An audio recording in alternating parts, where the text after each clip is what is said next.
right, hello, and as always, happy Monday. It's Monday. What's good going on out there this week? What's good going on out there this week? Does it even make sense? You know what I mean. How's it going? Happy Monday. Wherever you're watching from, pleased to have you here. And if you're watching from wherever, we appreciate it. And we thank our friends who simulcast us throughout Facebook hubs, throughout the world, Australia, United States, United Kingdom as well. I miss my friend Stephen Healy. We used to do a show every Monday at noon as well, but we stopped that a little while ago. I stopped it a little while ago. I just got some things changed, right?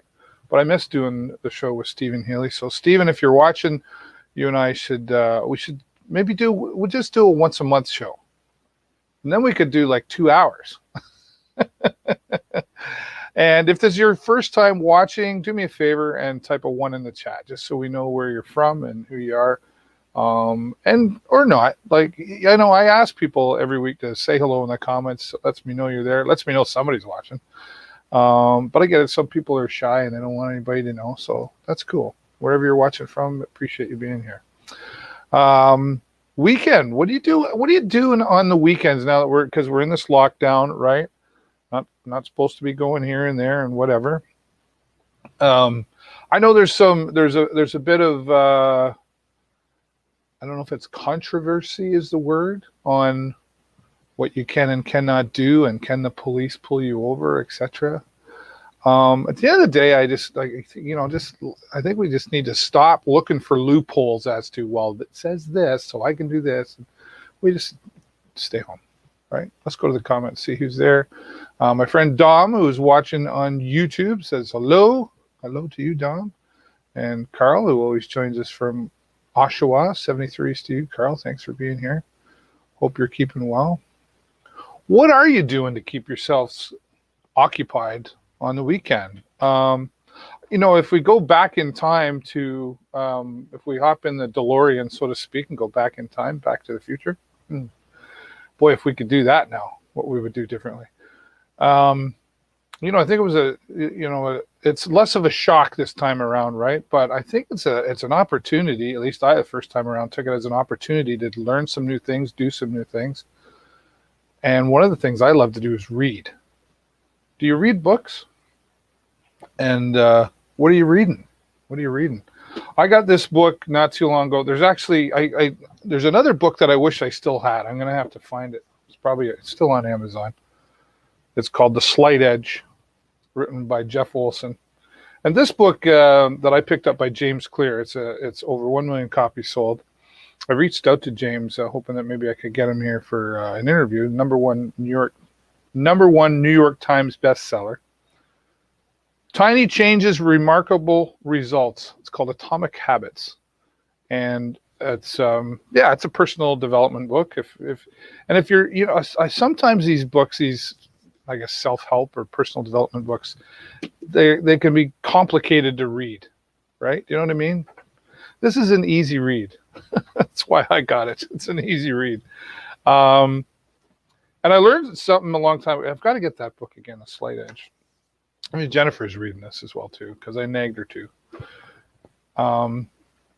One of the things that I learned about in The Slight Edge to make changes, like Jeff Olson said, I met Jeff Olson once years ago, too. And he said, David, if I came to you and said, here's 12 books like this thick, right? This is, how many pages is this? How many pages is this? I haven't even looked yet. Doesn't matter, but for the purpose of this demonstration. So this is just shy of 300 pages, right? And when I met Jeff Olson, he said, David, he talked about reading, right? Reading is good for you. Warren Buffett says we should read. Warren Buffett reads 80% out of every day. Did you know that? Anyway, Jeff Olson said to me, he says, David, if I came up to you and said, here's 12 books, and I had a stack of, here's 10 books. Here, take these and read them. Most people would go, whoa, I can't read 10 books. And he said, yes, you can. You want me to tell you how to read 10 books? So if this is a 300-page book, read 10 pages of a good book every day. If you read 10 pages of that book, at the end of a year, you'll have read 10 or 12 books. But I was like, well, I could do that. I could read 10 pages. So, and what I found is once I read 10 pages and I get going, I read more than 10 pages if it's a good book, right? So this is a good book. It's Atomic Habits by James Clear, and hopefully he'll give me some of his time to come here on the show and talk. This book, and I don't know if I talked about this last week or not, but this book here really means a lot to me, and I finally got a copy. I had a PDF version of this book. Years ago, I interviewed a man by the name of Ron Eckerman, and Ron spent many years on the road as a road manager, tour manager with Leonard Skinner, and he was one of my first musical interviews I did years ago, and I've done a lot of interviews with many different great people and well-known people as well. But this one's, Ron Eckerman still today is probably my favorite interview. And it was, I was his last interview. It was a year to the day after he was interviewed by me that he passed away, unfortunately. He was a great man. And I had the PDF version of the book, and I never got a chance to get an autographed copy, but his wife, Carolyn, sent me this book that he wrote that I interviewed him about. It's called Turn It Up, Love, Life, and Death, Southern Style, My Years with Leonard Skinner, Ron Eckerman. And one of the great things about Ron was that even after the interview, he wasn't in a hurry to, like, you know, thanks, see you later, bye.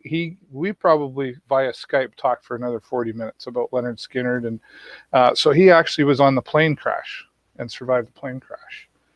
And the book isn't about the plane crash, but what's interesting, what he does is at the beginning of every chapter, he just tells a little piece of the plane crash. And then he goes into, so Ron had a lighting company back in the 70s. So if you remember the big floodlights and everything, that was Ron. And he did it for Leonard Skinner, Peter Frampton, Fleetwood Mac, and all of those. If you don't know who any of those are, you're not that old then. If you know what I'm talking about, you're at least as old as me. So anyway, those are the books that I'm reading. So Turn It Up. You can get that on Amazon, and Atomic Habits by James Clear. If you want to just kind of learn to do things a little bit differently, that's the way to go.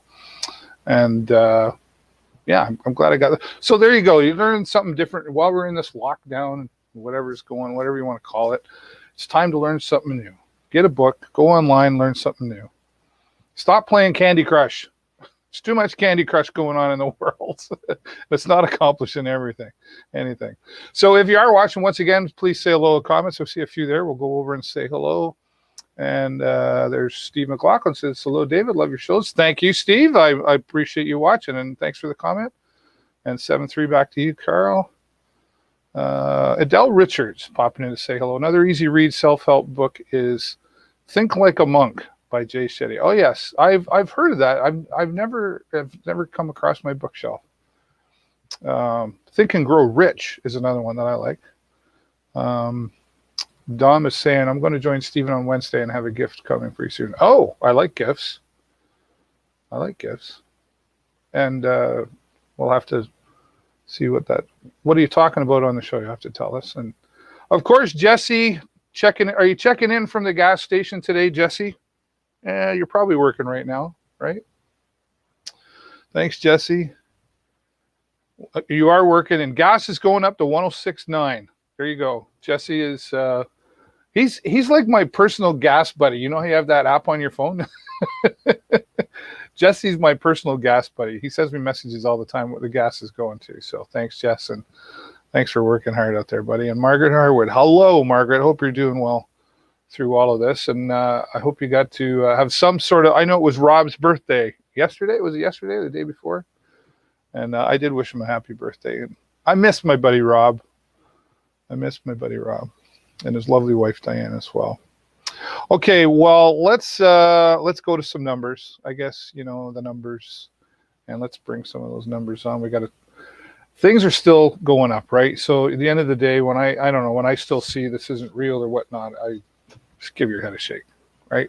Come on. Currently 14 outbreaks happening right now. We're up to 33 deaths. So the numbers are still going up and to the right. And the only time we want things going up and to the right is when you're in business. We don't want numbers going up and to the right here.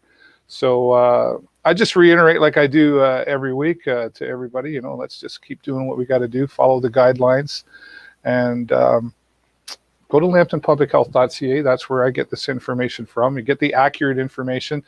And if you want to know more about what the restrictions are, even just in Sarnia, go to their website. Sarnia's done a great job of having a COVID-19 page, if you will. And I was watching the city council meeting this morning, which you can see on the City of Sarnia Facebook page. And there was a gentleman on there talking about the end of Brock Street and London Road, and turning right, and how that's very, very, it's just not good. So they've actually agreed they're going to put a sign up there. You will not any longer be allowed to turn right on the red light at Brock and London. Now, when that'll start, I don't know, but they very quickly said yes. So keep an eye out for that. Ford government earlier, we did the broadcast here. If you don't get a chance to see it, you can see it on our Facebook page, and we also simulcast it onto the City of Sarnia page for them as well. Putting $125 million into adding 500 critical care beds. So government putting lots of moolah cash into this thing, right? What worries me is who's going to pay for it at the end. You can only print so much money, right? So we got to keep an eye on the money, but it's good to see that the government is. Now, one of the things I wanted to read to you, and I just got this in. There's a special meeting of county council regarding the local vaccine distribution, and they're going to be talking about how they're going to roll that out. It's going to be on Wednesday at 10 a.m. And if you want to watch that, as they talk about how the Lambton Public Health is rolling this all out, you can watch the meeting online at lambtononline.ca for that. Okay, so lots of important information happening out there, and you can find some updates. I try to keep the news updates and media releases that I get posted on my website there as well. Quick, what are you watching on Netflix? And we talk about reading. Are we watching too much Netflix? I got, there's one that I'm watching right now. It's called The History of Swear Words. And Nicolas Cage, the only guy that I think could have done better at being the host of this, I think it's like 8 or 9 episodes. And they go through all the words, folks, and there's a history of those words, and it's cathartic, I guess maybe is the word for it. Nicolas Cage does a great job. The only other person I could think would make a better host than Nicolas Cage would be Samuel Jackson. That's the only guy that he would have been. Of course, we know what he's famous for, right? And that word is the very first episode of The History of Swear Words, and it's very well done. Catch it on Netflix. All right, one more time to the comments, and okay, we're all caught up there. Well, speaking of business and what's happening, how do you keep your business running through all of this? Many businesses have had to learn to adapt, but we need support as well, right? And one of the places we have support is from the Sarnia-Lambton Chamber of Commerce, and we've got our friend and CEO Alan Calvert joining us here. How you doing, Alan? It's a great day in Sarnia, David. How are you doing? I'm doing fantastic, and I couldn't agree with you more. You and I have just sort of recently met. I think we ran into each other originally, I think, in downtown Sarnia in the summertime, and you were canvassing the whole idea of shutting down. Well, not shutting. We don't like saying shutting down. Blocking off the roads so that people could get out and enjoy themselves. May I interrupt, Dave? Sure. We called it Weekend Walkabout. Weekend Walkabout. That's right. Thank you. It slipped me there. And just a comment, my lead-in was you talking about the history of swear words. Thank you very much, David. Well, let's get back to Weekend Walkabout. Yeah, it's funny, and it's incredible how fast time is flying by. It seems like it was yesterday. Hot summer days. People, we did pull this off. Weekend Walkabout. People were walking downtown, and they said, "You've got to get off Christina Street by 2 o'clock because the sun's just going to burn you right up because there's no shade there." Right. And look out your window now, and of course, it's January in Sarnia. Yeah, but anyway, which isn't really horrible. I mean, considering that we're almost into February, really, it's been a pretty mild winter, I think. but we'll see what's coming. But one of the reasons I wanted to have you here today, Alan, is, well, for those who haven't met you yet, welcome, the new CEO of the Chamber of Commerce here at Sarnia Lambton. And I like what you've been doing, at least not just what you've been doing, but what you've been able to influence in the community as well. And recognition seems to be a part of what you like to do as well. I've seen some mini episodes, if you will, on your TV, Sarnia. Talk about that. Yes, thank you. The mini episodes that we did were all around and promoting the many people that set up the field hospital when we were just embraced by this global pandemic. Yeah. And I had no idea how this town not only came together, but truly comes together in stressful situations. And again, just to recap, for those that aren't familiar with this field hospital, which the request came from Blue Water Health, initially all the models that they referred to at the Lambton Public Health, they were saying, if this thing gets out of control, like we don't have enough beds. So they put the call out to the city. Within a 6-day period, believe this or not, this group of individuals here in town came up with $85,000. They came up with the engineering, the planning, the material, which included sheets of stainless steel. And then it goes on. When you think about it, if somebody said to you right now, Dave, today we need 100 beds. Where do you buy them in Sarnia? You think about this for a second. Right. And somebody said, wait a second, let's call Tepperman's. They phoned Tepperman's and said, we need 100 beds. They said, we've only got 50 in stock. We'll ship them within 24 hours from our London warehouse, which they did. Wow. The next phone call was to Home Depot. I wouldn't even think to call them for beds, but in their network, they said, we got your back. We'll send you 50 beds. They had 100 beds. Within 6 days, this thing was built, engineered, paid for, and no one in that group, and it's a pretty small group, raised their hand and said, I did it all. I did this. I did that. It was all under the radar. Truly incredible. So City Hall, Ron Reelsmith reached out. He said, Alan, we have to recognize these people. Like, this is over the top. Yeah, 100%. I would love to help doing that. Love to. And hence, we did those interviews. We handed out some plaques. It was an honor to be a part of recognizing those individuals. I'm telling you, we've got a foundation of people in this town that we truly always don't appreciate the way we should. And I shout out to all those people. It was unreal. And then in closing of that, as it turns out, we didn't even need the beds. Right. So, well, nobody really knew, right? It was in case. And I said, listen, where is all this stuff now? What'd you do with 100 beds and all the stainless steel, et cetera, et cetera? They said, it's in our tractor trailers. I said, what do you mean?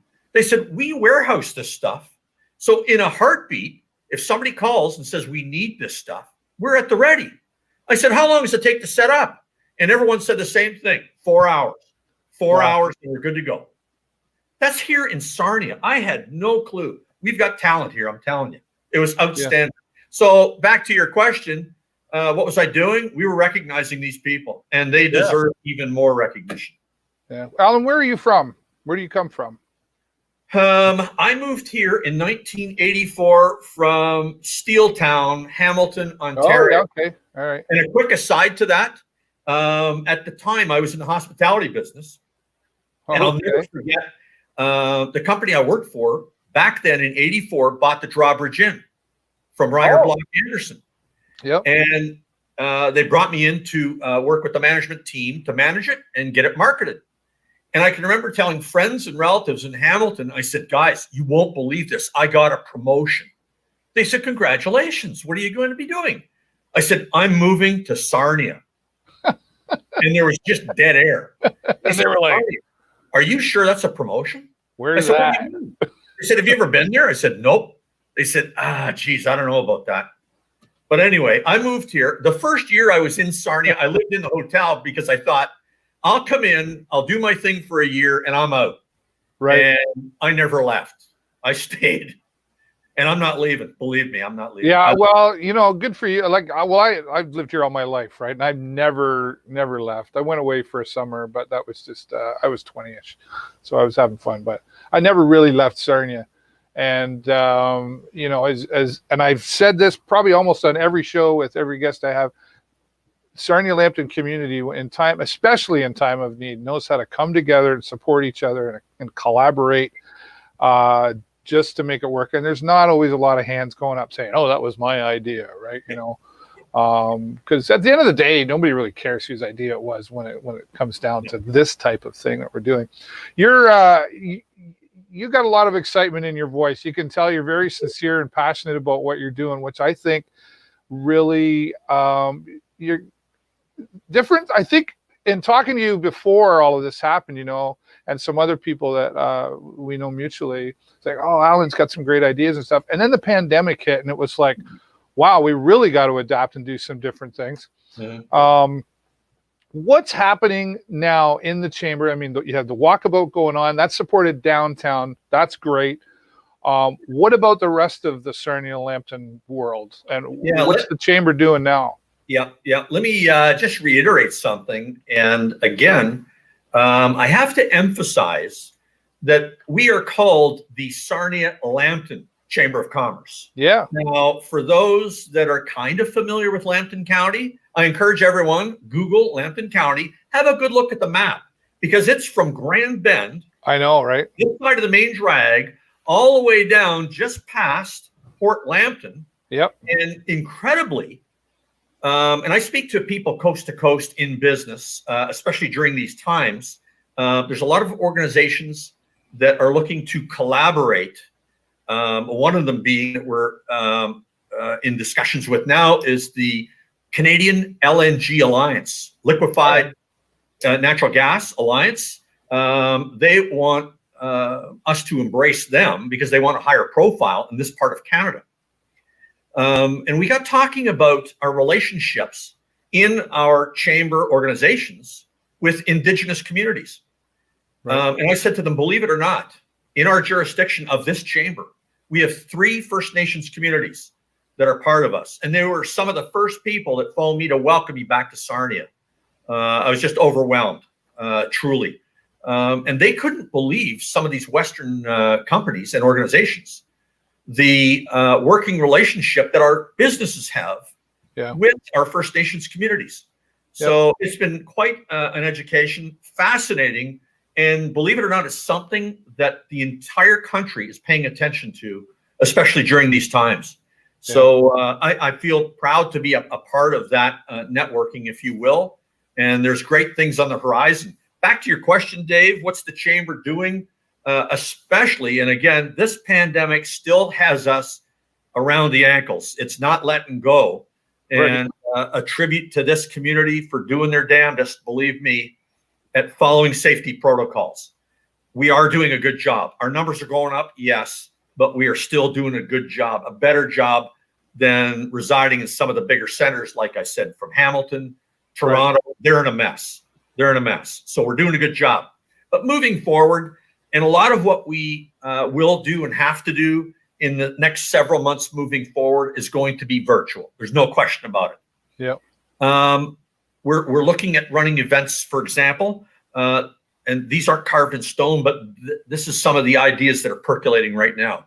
We want to run an event, a 20 under 40, recognizing 20 individuals in this town under the age of 40 years old that are doing well, not only in business, but in also giving back to the community. And believe me, there's lots of them out there. A lot of the inquiries that I get on a daily basis, whether it's by the phone or email, are from young entrepreneurs, and many, I'm shocked, started their business during this pandemic. Yeah. It's fascinating. And again, we encourage, if anything, collaboration. Let's keep talking about it. Because truly, there are businesses that I know go to bed each night and say to themselves, we're done, like we are finished. Mhm. And what they need is somebody to talk to and just to get it off their chest and look for some help. And the help can be a simple conversation, believe it or not, and as simple as a Zoom call. And that means a lot to some people. Back just quickly, circling back to that weekend walkabout. And we had a couple people down there that weren't supportive of it, and we get it. But the vast majority, i.e. 92% of businesses downtown, said, we're all for it, let's do it. And since then, a couple of companies that phone up and say, you know something, you saved my business. You, as in the Chamber of Commerce, not Alan Calvert. Yeah, right. They said, without that, honestly, I don't think we would have made it through the summer. And I think we'll see that. I think a lot of people, and we saw not even just downtown. I mean, a lot of bars and restaurants. Like I'll go over to Twisted Arm and Brownstones and that area there, had those outdoor patios. Absolutely. Did you go to Mitten Village? It was. Oh yeah. Right? They did an outstanding job. Joshua there. He's one of the guys there, and Christine at Dog Eat Dog. Yeah, I mean, they pulled it off on Mitten Street. I hope to see that again, even post-pandemic, when we're out and about again. It would be nice, just my opinion, and others I've talked to. It'd be nice to have that downtown. And honest, I can tell you, like I used to DJ downtown in an old bar 30 years ago, and we used to do that. Close the downtown, and then they stopped it for whatever reasons years ago. Yeah. But it's nice to see that kind of thing again. But I mean, in all parts of the city would be nice to see. There's a lot of different spots that can be done. And, hopefully, I don't know, that'll be a government thing as well, right? But absolutely. I sort of interrupt you, Dave. No, you're fine. I'm running out of time, and I got so much more. Listen, we talked about the county. We can't forget about the agricultural part of this county. I was at their annual board meeting on Friday night. You talk about a group that's got it together. If you want to see somebody pivot, you talk to a farmer. Those guys can pivot around weather.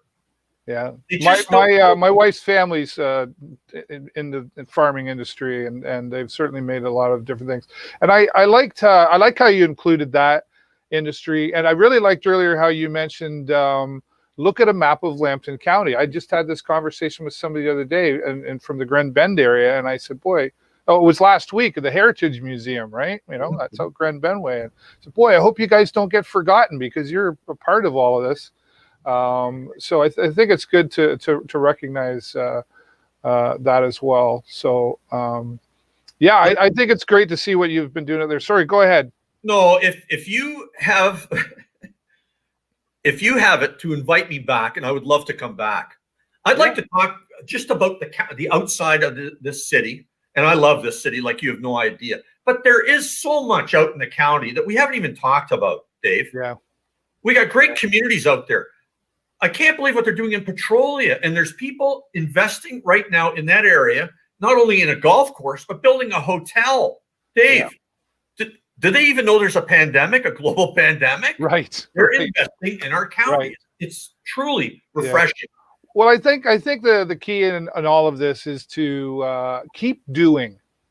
Let's just keep doing. Okay, the pandemic, or I call it someday. Someday we're going to do this. Someday we're going to do that. Well, back in March, someday showed up, and now those things we've put in the corner that we've thought about. I chuckle often about live streaming. I'm like, oh, what a great idea. I've only been doing that for 10 years. But right. So I kind of chuckle and go, yeah, there's that thing that nobody really recognized the value in that as much as until the pandemic showed up. And now people are, so I think it's great. I'm like, right. Yes, we should be going and going online and saving. Anyway, but it's nice to see that, organizations like the Chamber and a lot of nonprofit organizations that had to go, how are we going to fundraise? Yes. There's a list of organizations that had major signature events every year that are not happening. And many, not all, but many have adopted well. Chrissy Roberts from Dog Eat Dog, she'll very bluntly tell you, if you're waiting to see it, back, last March, if you're waiting a couple of weeks to see how this thing goes, you're stupid. That's what Chrissy would say. Well, no, she doesn't use the word stupid, and I can't say that word on air. I'm sorry. Well, the history of swear words would Chrissy Roberts would be another great host for that show. I can tell you that. I've known her for 30 years. I love her dearly. Yes. Oh, that's anybody hilarious. who knows Chrissy who's watching knows what we're talking about, right? So, yeah, but we got to keep doing, right? And it's just those steps of action. And maybe things slowed down a little bit, but that's okay because we maybe breathe a little bit more. And I know it's the tough times and there's just so much going on, but we just really got to keep positive, and we just do that by doing. So it's nice to see organizations like the Chamber of Commerce that so many already rely on are still able to rely on, I guess is where absolutely. I was long-windedly going with. Yeah. You know, it's funny. Thank goodness for the internet, because you learn a lot from the internet. I tend to stay obviously away from the negative stuff because that's not everybody's a journalist now. Thank you, Facebook. It's not my DNA. But you know, there's a lot that has happened historically with the pandemic or with the city, whatever it is. And the comparative is they liken it to a car. They say behind us in a car, you look at it in the rear view mirror, which is a little tiny thing like this. Forget about it. There's nothing you can do. It's gone. Look out the windshield. Look out the windshield. It's a gigantic piece of glass. Yeah. Look at it with a bit of optimism, and believe me, we're going to get through this, and we'll get through it just fine. Practice the safety protocols. That's huge. Keep up what you're doing because we're getting through it, and the future looks great. And again, if you have the wherewithal to invite me back, I'd like to expand on this even more because I really appreciate what you do for our community and what you've done for us here at the Chamber today, David. Thanks. Well, how could I not have you back? You know, like with all the energy that you bring, that's what we need. We need that positive. Anybody who knows me, I'm all about the positive and the energy, and that's just fantastic. And I appreciate that you're still busy and you took time to be here today. And Alan, yes, let's make this a regular thing where you come back and talk. And let's do our own talk show. No, I'd love to. Listen, the community's counting on people like us. We've got the energy and the positive outlook, and there's people that need that. And I encourage them all. If you're having a bad day, feel free to tune into David Burrows' show, and you'll find some optimism for sure. Alan, thank you so much. I got to move on, but we'll definitely schedule you back again soon, my friend. Keep doing what you're doing as well. Bye for now. Thank you, David, for the opportunity. Stay safe, my friend, and stay healthy. Alan Calvert. Lots of energy there. Boy, oh boy. Yes, we'll definitely go book that now. Book him back now. Fantastic. Well, energy is important, right? And right down from reading the books, and there's some good philosophy coming from Alan Calvert, CEO of Sarnia Lambton Chamber of Commerce. And if you want to find out more about him, I've been showing some stuff on the screen. We'll be posting the links. Just find him on Facebook, send him a message. Real friendly guy, right? How could you not feel comfortable reaching out to Alan Calvert? All right. Well, we talked about organizations in the community having to adapt and some signature fundraisers that disappeared. But what about the education side of things? Well, our friends from the Alzheimer's Society, specifically Christine Wright from the Alzheimer's Society. Thanks for being here. You were chuckling in the background there. I was enjoying it. I was like, oh yeah, Christine's there. I better move on and get to her. Thanks so much for your patience. But well, you heard Alan and I talking, you know, like about having to adapt, and I think the whole world has heard that word, having to adapt. Before we kind of get into what we're going to talk about here today, how is Alzheimer's Society Sarnia Lambton adapting? Well, I would say so. Our team is amazing how we've adapted. I think we were right from the start, we're like, okay, we can't meet in sport groups. We can't meet in person doing different things. So how can we? So we had used Zoom before, which is our platform we use. Like a lot of people have heard of Zoom. Yeah.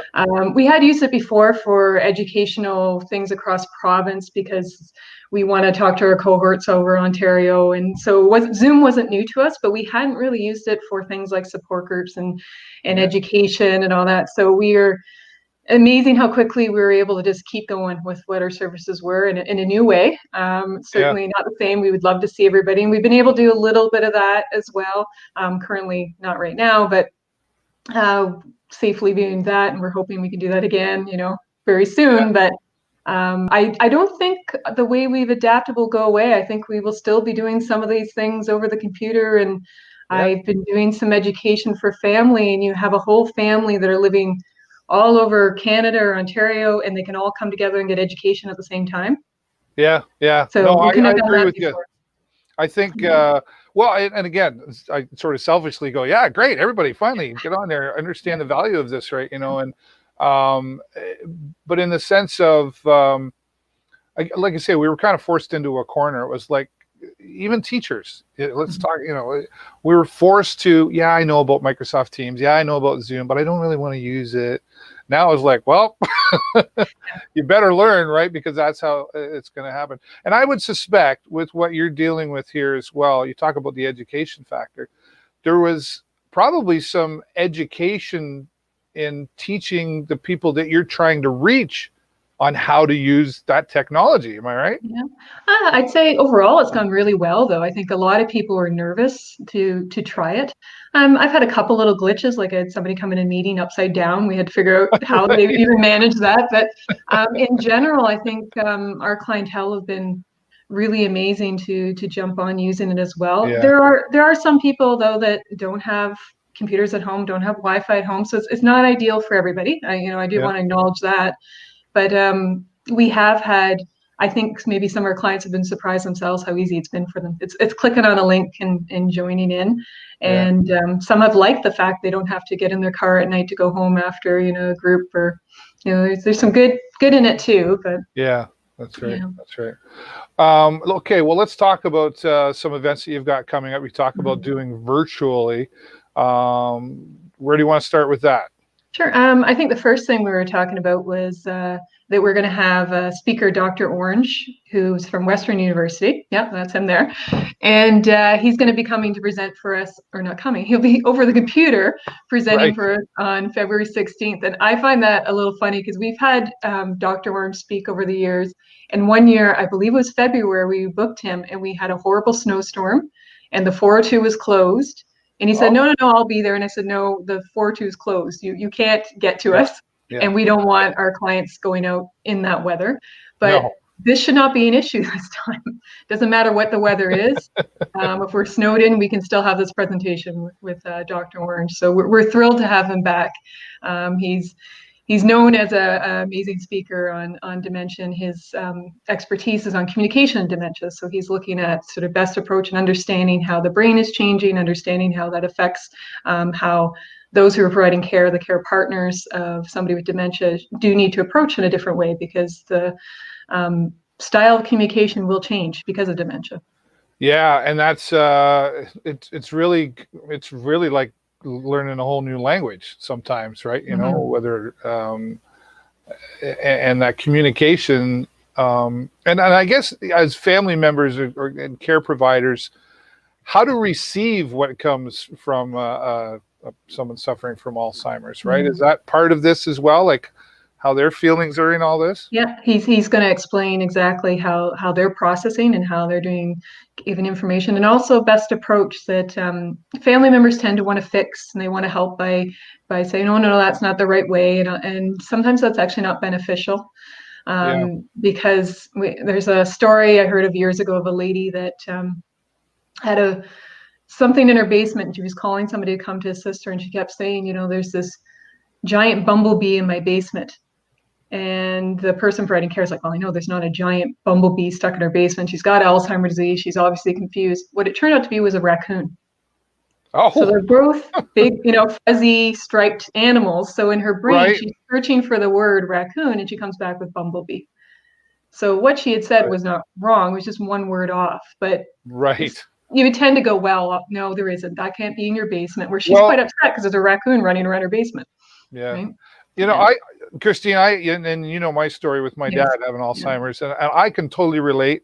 I remember, in the early stages, he would say things, like at Christmas or whatever, this a few years ago, and I was that one that would say, Dad, don't say it, come on, or correct him or whatever, and my stepmother, who was a retired nurse, and my step family in the medical world as well too, they'd say, David, like, there's no point, like, don't, and I was like, oh, well, I can, and I wanted to take that control, I guess, and smarten up, Dad, right? Yeah, it's meant in a good way most of the time. Absolutely right. Yeah. But I learned very quickly that they were absolutely correct. And then some of the education that the Alzheimer's Society has provided as well taught me that that's just not the way to handle that. But that's a hard lesson to learn for family members and care providers when you've known somebody a certain way for so long, right? So the education's good. Is there still support for those family members and care providers to deal with that? We're doing it's our individual support. We have our First Link care navigator that will, when somebody's new to all this. I was actually just talking to somebody today I'm new to this. I don't know where to start. I don't know. So they start with that person and they have to start with me today, but normally they start with that person and they'll make sure that they figure out just how to figure out the system. It changes constantly. We learn from the care partners too, where they'll say, "Oh, did you know the rule on that has changed?" And we go, "Oh, no, good to know." We'll pass it on to everybody else. Even how to approach. I have care partners going, "Well, I tried this with my husband." I go, "That's an amazing idea. Do you mind if I bring that forward to other people?" So we're still doing that one-on-one support. We can do all that over the phone. If there's a real crisis, we will get involved in that as well to assist. And we're involved with many different organizations to make sure that help is gotten to. We've got great partners in our community that we can partner up with. So support groups are running. They're just, again, in a different format, but they are running. Our respite program is still running. So that's one of the few things in person. Our day program is in person. But everything else we're able to do by technology. Yeah. Well, and let's take that a little further. What about the fundraising side of things? I mean, I know that Marie Marcy there, boy. Yeah.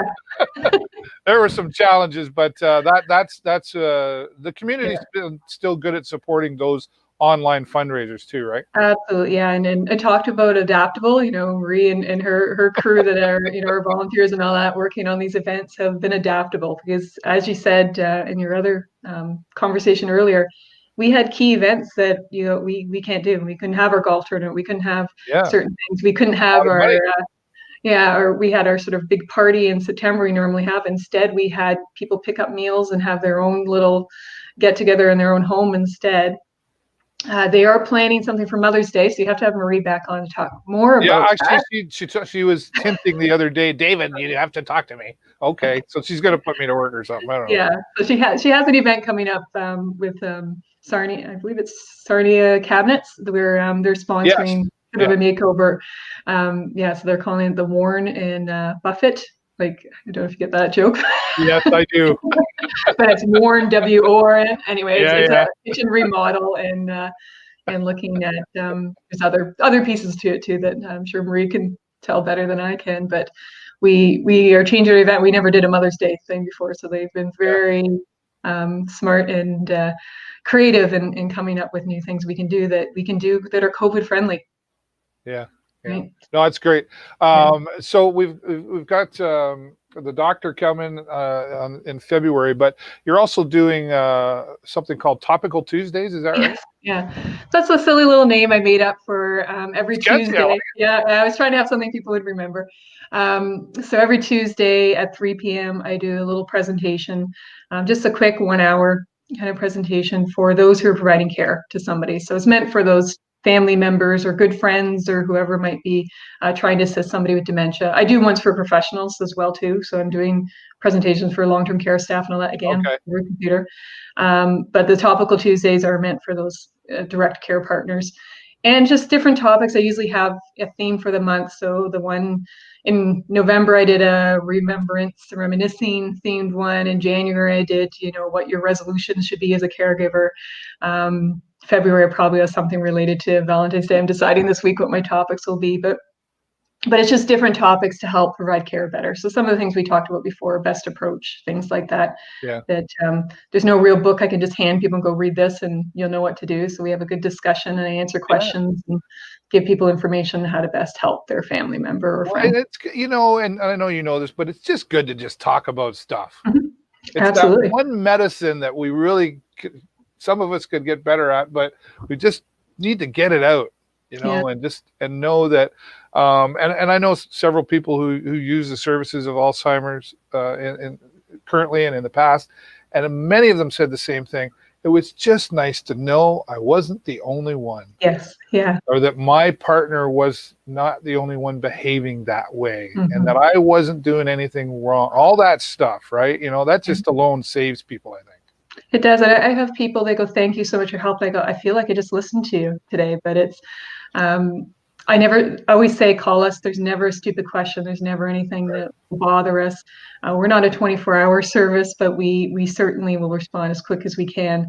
And I joke sometimes, people will say, I had one lady that had, I won't go into details of what was happening to her, but she had to call me about 8 times in one day because of what was happening. Oh. And she's crying and she's saying, I'm sorry, I'm calling you again. I said, no, you're not sorry. That's my job. Like, give me a call. You wouldn't go to the grocery store and say, I'm sorry, here to buy food again. Right. Right. Right. That's what we do. So yeah, it's hard though, right? It's hard. We humans have a hard time asking for help, and you and me, and we can all preach it that you should ask for help. But then when it comes to us asking for help, we're hard at taking our own advice, right? And that's my greatest fear is we certainly, unfortunately, see people, a crisis occurs and then they come for assistance where we know we could have helped sooner. And also I hear a lot of people say, oh, my regret is that I didn't reach out sooner. So I ask those people, tell other people that, right? Get the word out in the community that, there is a local, people may not know there's a local Alzheimer's society, right? And we don't just help Alzheimer's disease, any type of dementia, cognitive impairment, mild cognitive impairment. It doesn't have to be a diagnosis of Alzheimer's disease. We help with that. It's one of those things, though, that you don't think about it until it affects you. It's one of those organizations. Oh, what do I do? I don't know what to do, right? Yeah. So that's and another great reason why you do these educational webinars, etc. And good for you for taking advantage of that technology. Christine, thank you so much for being here today. It's nice to see you again. I haven't seen you in a while, and you always bring the big smile into this too as well. So that's great. We love the positive energy around here, right? So that's great. Yeah. Thanks again for your support, Dave. You've always been very supportive of us. No problem at all. Well, and it's personal and dear to me as well. So happy to do that. Any final words that you want? Did you get everything out there, or anything you want to say before? Probably something I think of after, but reach out if you need something. It is January's Awareness Month, but we don't just focus on January. If there's any time of the year you need assistance from us, please let us know. And be prepared if it may take, it may not be that day, but we will be as quick as we can with how our staff are working to get back to you. Awesome. Fantastic. Christine, thank you so much. And you're welcome back anytime. Just let me know. Yeah. Thank you. Appreciate it. Take care. Christine Wright, she's the educator at Alzheimer's Society, Sarnia, Lambton, doing online webinars. And like we said, we talked about Dr. J.B. Orange coming to present on enhancing your communication with persons living with dementia. Put some of it here. You can just find them online at Alzheimer's. It's not Alzheimer's. I always do that. It's Alzheimer.ca, Sarnia, Lambton. And of course, you can find them on Facebook as well. Thanks again, Christine. And as she mentioned, we're going to have to get Marie Marcy back here because they're going to do some fundraising, and you can support Alzheimer as well. And we're going to be posting all the links from our guests here today on the Facebook page after the show. So if you want to find out more, you can check that out there. Oh, I see we got some comments here. Oh, there's just Carl that's saying, be safe, everyone. Yes. Well, at the end of the day, that's really what we're going to have to do, is just keep going to keep being safe out there. And I want to say thanks to all of you who come here every week, maybe not live, but at some point you watch the show. Take the time to click that share button. And if I would just ask a little personal favor as well, I have a YouTube channel as well, and I'm trying to reach 1,000 subscribers. So if you would do me a favor and head over to my YouTube channel and click that subscribe button and the little bell icon so you get notified. You can also watch the show on YouTube, and it's also posted on LinkedIn as well. But head on over there, click the subscribe button if you haven't. Help me reach my goal of 1,000 subscribers. And before I go, I do want to say a special shout out, as I do always, to my friend Dom, who now has his book, My Journey with MS, A Long Road, now available on Amazon, with a portion of those proceeds going to support the MS Society here. And also, Marilyn Gladue has her book, Tales of the Globetrot, also now available on Amazon. And as always, thank you to my supporters, Huron Signs SWO and AG Event Graphics, Active Ears Hearing Centers, Hughes Intelligence, and the tires. The snow is here. Get them snow tires on. Joe's Discount Tire will help you out. Our friends at Oswald's Diner, oswalds.com, and Philly Cheesesteak. Go say hello to my friend Jake Chersky down there. And as always, thank you to all of you. That's all the time I got for you this week. Have a great week and an even better weekend. I will see you next time right here on the show. Bye for now.